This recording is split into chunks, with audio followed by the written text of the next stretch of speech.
Ewan ko ito 16. May iba pa nga 18. So yan.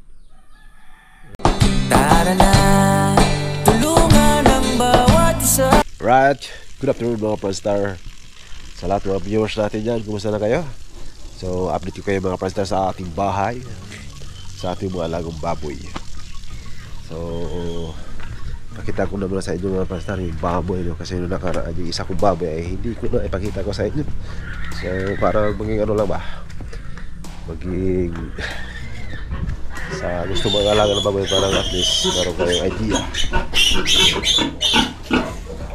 So ito mga Pranstar, nanganak po ito kagabi.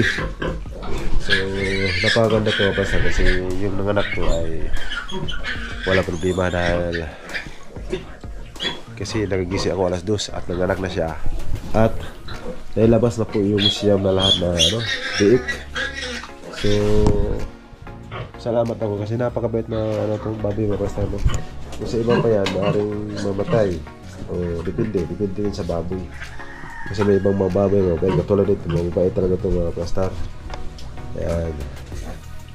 So kung ngayon mag-alaga ng baboy, kung malapit na mga anak yung baboy mga Pranstar, ay pailawan nyo lang kasi para makita nila. So yun ang the best. At saka malalaman niya mga Pranstar pag malapit na mga anak ng baboy, kasi pag namawaga na yung niya, ari niya, tapos biglang nangulubot, yun ang sign na talagang mga anak na siya. Tsaka pag makita mo yung niya, nguso niya, pag lagi lang iugad-ugad, tsaka may iba pang mga pagtanda mga Pranstar, kung mga tayo na maliliit, yan sign na yan na malapit na talaga siya mga anak. So yan, tsaka mabait din talaga itong baboy na ito mga Pranstar, dahil biruin mo, nanganak siya, nailabas na lahat. At saka pagdating ko dito mga Pranstar, nandidi na. Kaya laking masasalamat ko dito sa mga baboy, mga inahin na to. At sa Panginoon Diyos, thank you Lord, dahil biniyaan mo ako ng mga ganito mga baboy. Tsaka kayo mga alaga kayo ng mga baboy mga Pranstar para sa akin, para hindi ko niniwala na titingnan. Depende sa hitsura. Maniwala lang kayo mga Pranstar, idasal nyo lang sa Panginoon, sigurado hindi po kayo magsisi. Basta ang pinaka-importante yung ang the best talaga, yung didi. Piliin nyo lang mga Pranstar, piliin nyo na more than 14 yung suso ng baboy. Sinapakaganda yun, kasi kung nanganak siya ng marami, at least kung lumagpas mo ng 16, at least kung 16 man yung big, at least tag-iisa sila ng suso na dididiyan. Tsaka yung iba kong mga baboy dito mga Pranstar, ito nabili na ng binang ko ito. Yan, yung unang nanganak ay yung anak sa unang nanganak. So pupunta kita doon mga Pranstar sa aking ibang baboy. So ganoon lang mga Pranstar. Kung gusto rin talaga nyo mag-alaga ng baboy, maganda talaga meron kang inahin. Kasi kung may inahin ka, hindi ka mamahalan na mag-alaga. Kasi kung biroin mo naman, kung bibili ka ng biik tapos 10, palagay na natin na 3 mil ang isa, 30 mil na. Kung mag-alaga ka lang ng inahing baboy, so uubos lang yan ng mga 2 sako, 2 kalahati. So magkano lang yun, 2,000 palagay natin 4,000 o 5,000, 6,000. So dalawang malaking bagay, bintahe talaga. So ito mga Pranstar na ito yung nanganak, ito yung niya, mga big. So malalaki na yung mga big mga Pranstar. Tapos kaya na super isang na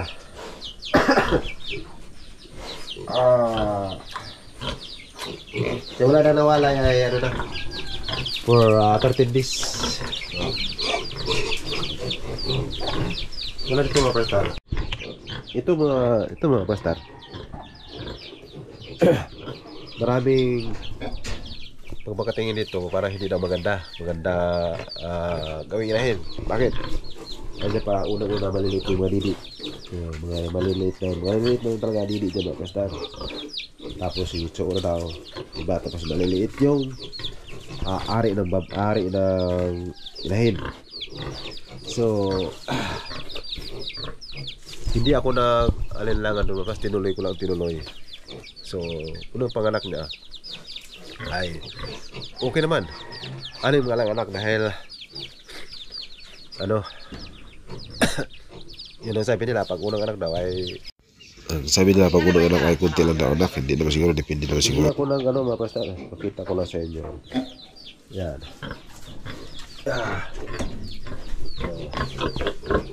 Kung makikita nyo, hindi talaga yung dili niya.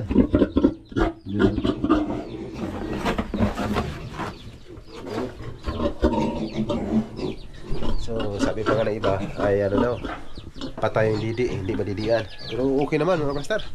Yung nanganak na, tinisting ko ay okay naman. Kung meron kayong ano, ituloy nyo lang, kasi ang mga tao kasi hanggang tingin lang yun, hanggang hula lang or hanggang experience lang. Hindi naman talaga silang lumalang, kundi Diyos naman eh. Talagang idasal nyo lang mga pastor, huwag kayong maniwala sa mga sabi-sabi.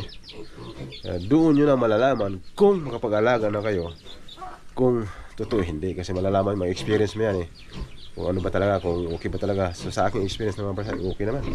Yan. Okay naman.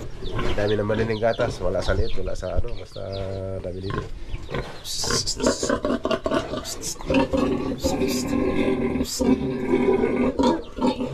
So hindi ko na patayin mga pastor, baka ma-stress. So ito mga pastor, yung didi nito ay maliit lang. Yung ari nito inahin na to ay maliit lang. So maraming nagsabi na hindi daw maganda. So tinuloy ko. Pero okay naman mga pastor. Pinanganak kasi, pag nanganak na kasi yan, mamamagayan, wala nang problema. So ganun lang. Hindi ko naniwala sa sabi-sabi, kasi tao lang kasi yan sila mga pastor, hindi na sa lumalang. Okay, Diyos naman, kaya tuloy nyo lang, kayo maniwala. Tinuloy ko, nakadalawang anak na siya mga pastor. Kahit maliit ang didi niya, malalaki naman yung ano, hindi naman masyadong ano, hindi malaki-laki ng line ito mga pastor. Ano yung mga anak ko? Ano na siya, 13 days yung simula na nawalay sa ina. Yan. Diba? Ganun lang mga pastor, no? Shoutout sa lahat sa inyo dyan. Shoutout kay nating Guru Sunny, kasi Hawaii, at sa lahat mga nasa FW. Maraming salamat sa inyong patuloy pagtangkilik sa ating YouTube channel. Sa lahat mga viewers natin dyan, maraming salamat. So update ko kayo mga pastor sa ating bahay, kung ano nangyari.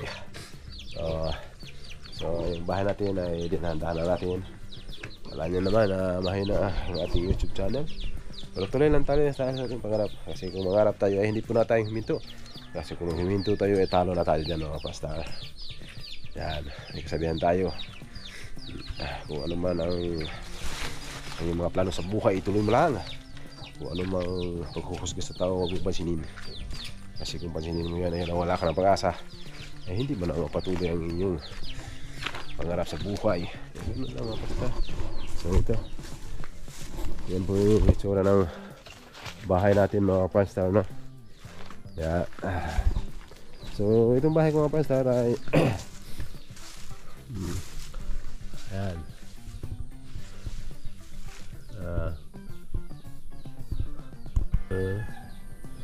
Yan po yung itsura mga pastor. So sa gilid ay hindi ko pa inano niya mga pastor, kasi bubuhusan ko pa yung nasa taas. Pero kunti na lang yan, kaso kahit napakakunti, basta walang pera, malaki pa rin. Kawilaan niya mga pastor, ilagyan ko ng awang.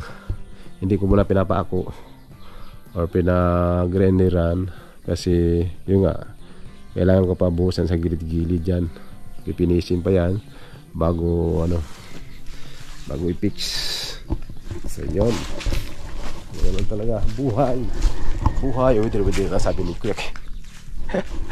So yan ang star. Yan. At least okay naman. Ito ang natira ito mga star. Ito natira. Kukunin to. Sana gano'n dito. Ito yung loob mga star. So ito yan ang hindi pa pinapix ko. Kasi yan o, bubuhusan pa yan. Pero makunti na lang talaga yan. Maliliit na lang. Kaso yun nga sabihan ko sa inyo, pag walang pera malaki pa rin. So dito ay binungkal-bungkal ko, pinatagpatag ko na dito mga star.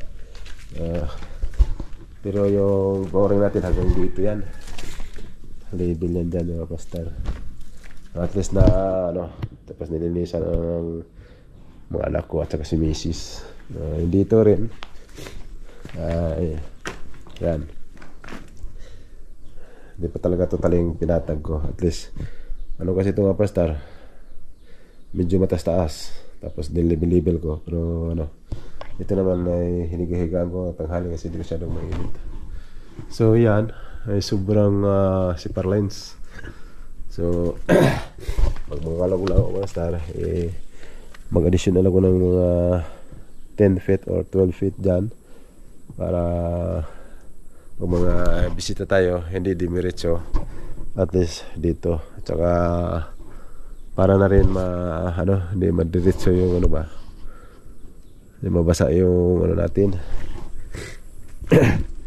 yung bintana. Yan. So yan, hindi ko muna ituloy muna dyan. Ganun ko lang ng ano dito para at least maganda rin tingnan. Kasi parang kulang sa design. Pero okay lang yan, wala importante naman. Ay may nasimulan tayo ng bahay at matagal. Yan. So dito sa kabila mga copper star, yan, nalinis na rin. Kaso na yun nga ay kunti na lang talaga ang ano dito, mapinisingan lang to. Pero gagastos pa rin to ng mga ano 300 to 400 para maganda talaga. Tiles na ganun dito. So ito yung kwarto natin, malaki talaga to. Kasi sa bintana pala mga prastar ay abutin ng 5,000 yan. 1, 2, 3, 4. So 20,000 na. Ito 28 plus 5, siguro mga 6 na yan kasi malaki-laki. So 36. Ito pa baka mga 3,000. 36,000. Ito mga pinto. Pag may kahoy na ako, may kahoy naman ako, nag 5,000. 1, 2, 3, 4, 5, 6. So 30,000. So 70. Ganun talaga mga prastar. Tsaga-tsaga lang tayo, dahan-dahan lang. Importante may bubong na. Yan. Bubong lang talaga. Ang bahay kasi pag nabubungan medyo okay na tingnan. Ito wala dyan. Tsaka ito gawing biga mga prastar para may foundation sa gitna. Tapos dyan, doon, tsaka diretso dito. So ganun lang. Tapos yung bawat kwarto ay ano din yan mga prastar, may biga din yan. Yung hollow block na yan sa taas, yun ay biga na kasunod dyan. So ito, papatong pa ako ng dalawang patong hollow block sa kabiga. So ito din, medyo 1, 2, 3, 5 patong to para makabiga rin. So ganun lang ang buhay mga prastar. Dahan-dahan lang, huwag natin mamadaliin.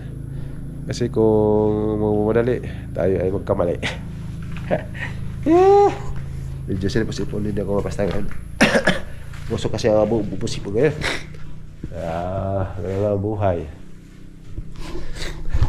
Ito, dalawang isip ko mapastar. Kung dito ba ako maglagay ng abuhan, yung labas ko abuhan, hindi ko pwede idikit dito. Mga additional ako dito para sa kasi magkahoy, at least iba siya, hindi na papasok dito. separate ba. Tsaka CR din, yung labas din ako dito. So marami akong plano sa buhay mga Prastar, kaso pira ang wala. Lahat po tayo ay mayaman na, lahat tayo kung mayroon tayong pera. Ang kulang lang sa atin ay pira. Astilan talaga ang buhay. Buti pa yung saging, may puso mga Prastar. 1, 2, 3. Buti pa ang puso, may saging. Ang saging walang puso. Ang tao walang puso. So kailang araw na tayo hindi kagain mga Prastar. 3 na yata, 4. 3. Ayun, pang-4 ngayon pala, pang-4. So panahon ay makulimlim naman. So ganun lang. So maraming salamat sa inyo mga Prastar, no? Sa pagsuporta sa ating YouTube channel. Kung wala kayo, wala rin ako sa YouTube channel. So thank you sa inyo. At ingat kayo lagi at God bless. Yan.